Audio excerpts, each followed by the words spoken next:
Tonight, let me tell you the story of a golden drum, a river spirit, and the way gentle rhythm once guided the lives of people along Vietnam's winding waters.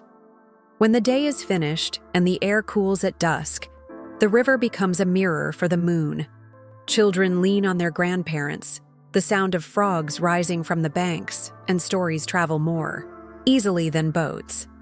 One tale often whispered is about a drum, not made for battle or loudness, but shaped for balance, for quiet harmony between rain and field, sky and earth. If you close your eyes, perhaps you can hear it too.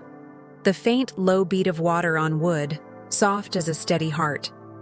In villages near the Red River and the Mekong, people once said the water itself was alive. Spirits lived in the currents, listening to the songs of fishermen, watching over rice shoots, guarding the bridges. Among them was a water spirit who cared deeply for balance. This spirit knew that storms could arrive too heavy, tearing away the soil, or sometimes the skies would stay too dry and fields would crack with thirst. To help the people, the spirit chose to give a gift. Some stories say the gift was left on a sandbank after a flood, gleaming in morning light. Others say an old fisherman dreamed of it first and woke to find it by his boat. Either way, the gift was a drum made of shining bronze that looked golden when lanterns glowed across its curved surface. The villagers gathered around it, marveling at the patterns carved into the metal: spirals, birds with outstretched wings, and tiny images of people dancing in circles covered the face. An elder said these designs were not decoration only, but instructions. If struck gently with an open palm, the drum would echo the calm rhythm of rain falling evenly. If tapped softly with 2 fingers, the sound was like the distant roll of thunder that promised water, not destruction. Soon, the people learned that when the drum was played with care, the rains came in balance. Crops grew steadily, rivers rose just enough to carry fish, and storms passed without harm. Of course, people wondered if such a story could be true. Some say the drum was simply a sacred bronze drum, the kind used in ceremonies across the land, and that its power was more symbolic than magical. But others believed that spirits listened closely to rhythm, and that the harmony of a drum could remind them to keep balance. In either case, the drum became the center of village gatherings.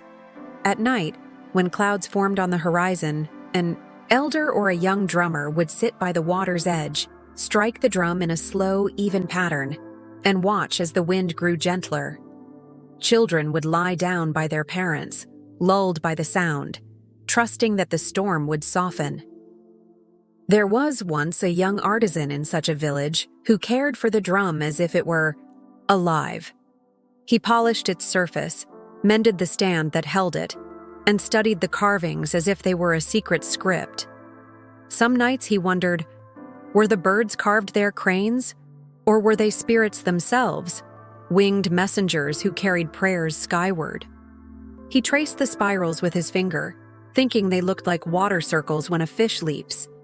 The artisan believed that each pattern was a story within a story, teaching how people and nature must move together. When he grew restless, when sleep came slowly, he would sit near the drum and tap its edge with the lightest touch, and his heart would quiet. In one telling, it is said that the water spirit returned once, appearing in mist by the riverbank. The spirit spoke not with words but with sound, a soft echo of drum beats moving through the fog. The villagers bowed, offering rice and flowers. The spirit drifted back into the water, leaving behind a message. Keep the rhythm steady, keep the fields nourished, and peace will remain. Such moments, whether dream or vision, reminded the people that the drum was not theirs alone, but part of a larger harmony, linking earth, sky, and water. Sometimes travelers from other villages came to see the golden drum. They asked to hear its sound, and when the rhythm reached their ears, they said it felt like a lullaby for the land itself. They carried the story back along river paths, telling of a place where storms obeyed a gentle beat. Over time, the tale spread far, joining other myths about water, fertility, and bronze drums that archaeologists today still uncover from the soil. Some are decorated with sunbursts, others with frogs, all symbols of life and renewal. Could it be that the myth of the golden drum was a way for people to explain why rain followed rhythm, why crops thrived when ceremonies were performed? We may never know, but the curiosity itself is part of the comfort. It shows that people have always listened for patterns, always tried to align their lives with the heart of the world. As the story lingers tonight, you may imagine the river shining under the moon. Villagers, sitting in a circle, the drum glowing faintly in firelight. A hand rises, falls, and a sound travels across water, steady, calm, guiding both storm clouds and dreams. The artisan smiles, the children drift to sleep, and even the frogs seem to join the rhythm. What began as restlessness softens into balance. In this way, the first part of the tale closes gently, like a ripple fading into stillness. The story of the golden drum did not end with one village. As seasons passed, its rhythm became part of how people thought about life itself. Farmers noticed that planting rice was easier when the drum was sounded at the start of the season, as if the fields listened and remembered the beat. Children grew up learning that rhythm was not only music, but also a way of keeping harmony with the world. They clapped their hands in circles, imitating the patterns carved on the drum, believing that their play echoed something far older. Even weddings and harvest festivals began with a soft drumming, less to announce joy loudly, and more to remind all hearts to move together in balance. There was once a traveler who came downriver, carrying nothing but a small boat and a flute carved from bamboo. He had heard whispers of a sacred drum that could calm storms, and he wished to see it for himself. When he arrived, the villagers welcomed him, offering tea and resting space. That night, as clouds gathered, they invited him to sit by the riverbank. The artisan polished the drum, the children carried lanterns, and the traveler lifted his flute. When the elder began to play the drum in a steady rhythm, the traveler added a soft tune, weaving the sound of wind through the heartbeat of rain. People said the sky seemed to pause, as if listening, and then the storm broke into gentle drops that nourished the earth. The traveler left with gratitude, telling others that he had witnessed not magic only, but cooperation between people and nature, between instrument and spirit. In another version of the tale, the drum is said to have been golden because of sunlight reflected on water. On clear mornings, its surface shone so brightly that birds circled, mistaking it for the sun. Some storytellers explained that this glow meant the drum belonged partly to the heavens, partly to the earth.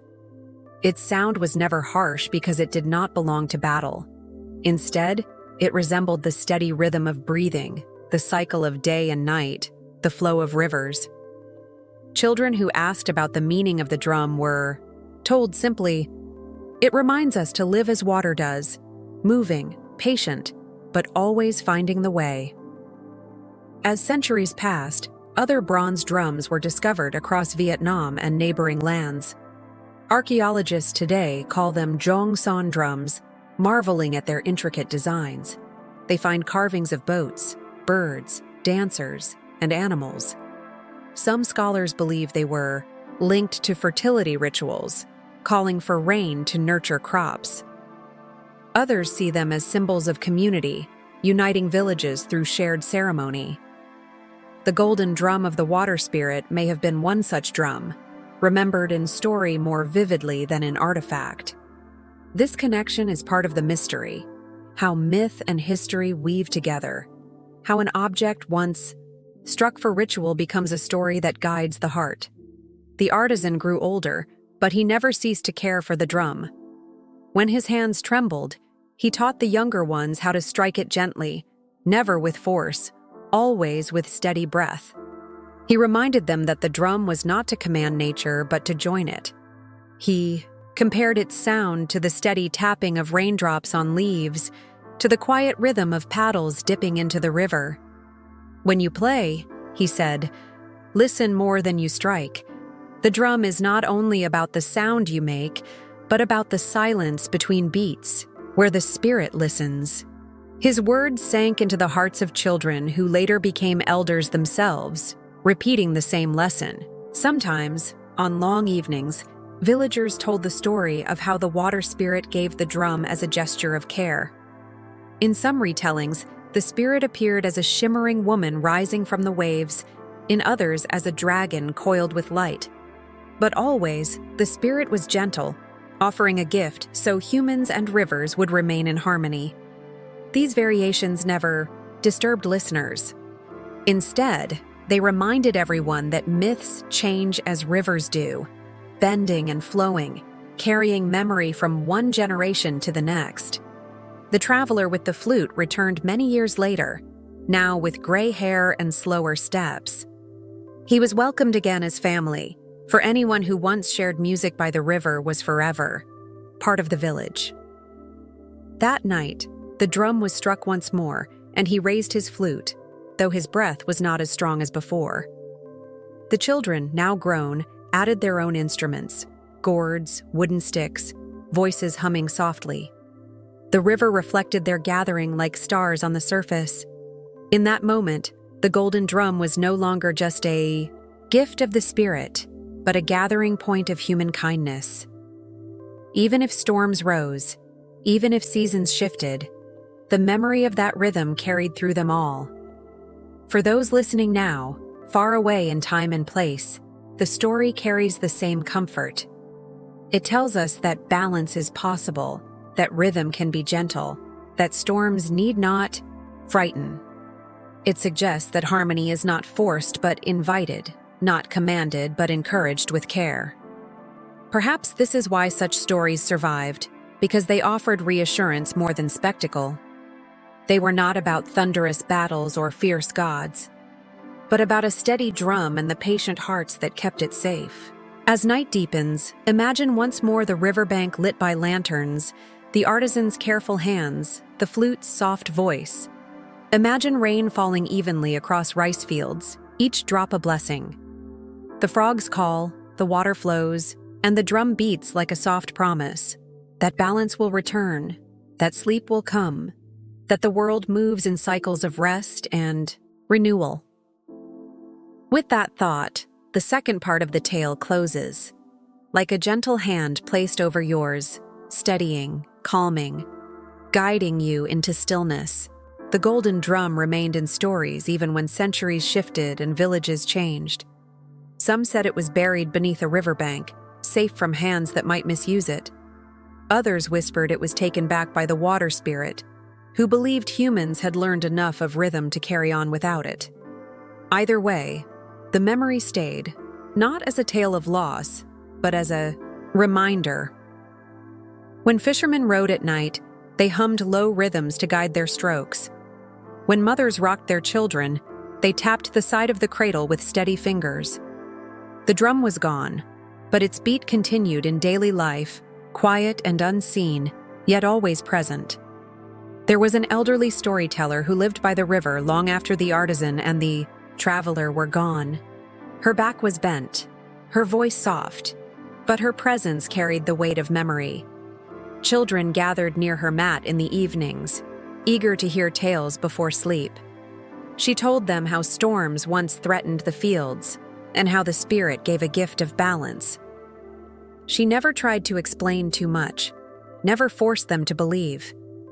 Instead, she said gently, "Perhaps the drum was real, or perhaps it was only a way of teaching us that every heart has its own rhythm. If we listen to it, and to one another, the world can be calmer." The children would nod, some drifting to sleep before she finished, their dreams filled with rivers and golden light. In one telling, she added that the stars overhead also listened to the drum. When its sound rose through the air, constellations shifted slightly, aligning in new patterns. Villagers looked up and thought they saw birds flying across the night sky, echoing the carvings on the drum's face. Modern listeners may wonder if this was only imagination, but perhaps it was a way of saying that the heavens themselves lean toward harmony when invited. It is easy to imagine such a scene. A quiet night, lanterns glowing, a drum sounding softly, and stars gathering closer as if to listen. There is also a curious thought, often shared by scholars. Could myths of the golden drum be linked to the very real bronze drums of ancient Vietnam? These artifacts, buried for centuries, have been found with patterns of frogs, birds, and human dancers. Frogs, of course, call for rain in many cultures. Birds represent freedom and renewal. The circles of dancers speak of community. When we think of the golden drum of the water spirit, it feels natural to connect the myth to these symbols. Perhaps the story grew from ceremony. Perhaps villagers, playing their drums to invite rain, imagined a spirit who listened and gave blessings. The line between ritual and story is thin, and in that space, myths are born. What matters most is not whether the drum was truly enchanted, but that it gave people hope, comfort, and a sense of belonging.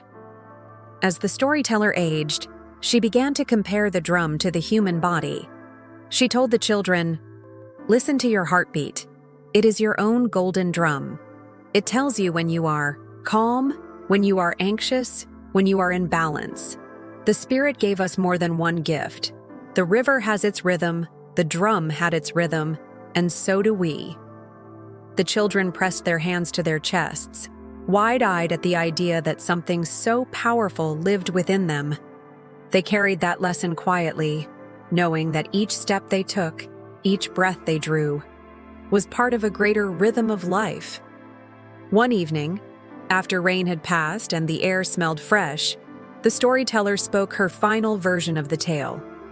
She said that when people forget the sound of balance, storms return with greater force. But when they remember, even if only through a gentle lullaby, the balance can be restored. She tapped her walking stick on the ground, softly, steadily, and the children joined with their hands, creating a circle of rhythm. In that moment, they felt the presence of the golden drum without ever seeing it. They felt safe, as though the water spirit was still listening, still guiding from beneath the river's calm surface. For listeners tonight, across oceans and time, the story carries the same quiet promise. It tells us that harmony is not distant, not unreachable.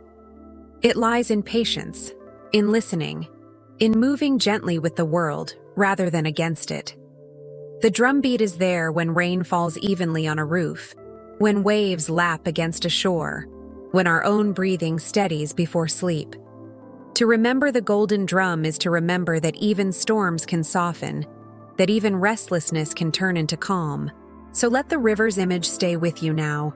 Moonlight stretching across its surface, lanterns glowing at the edges, and the faint sound of a drum guiding the night into peace. The artisan has rested, the traveler has gone, the storyteller has spoken, and the children have closed their eyes.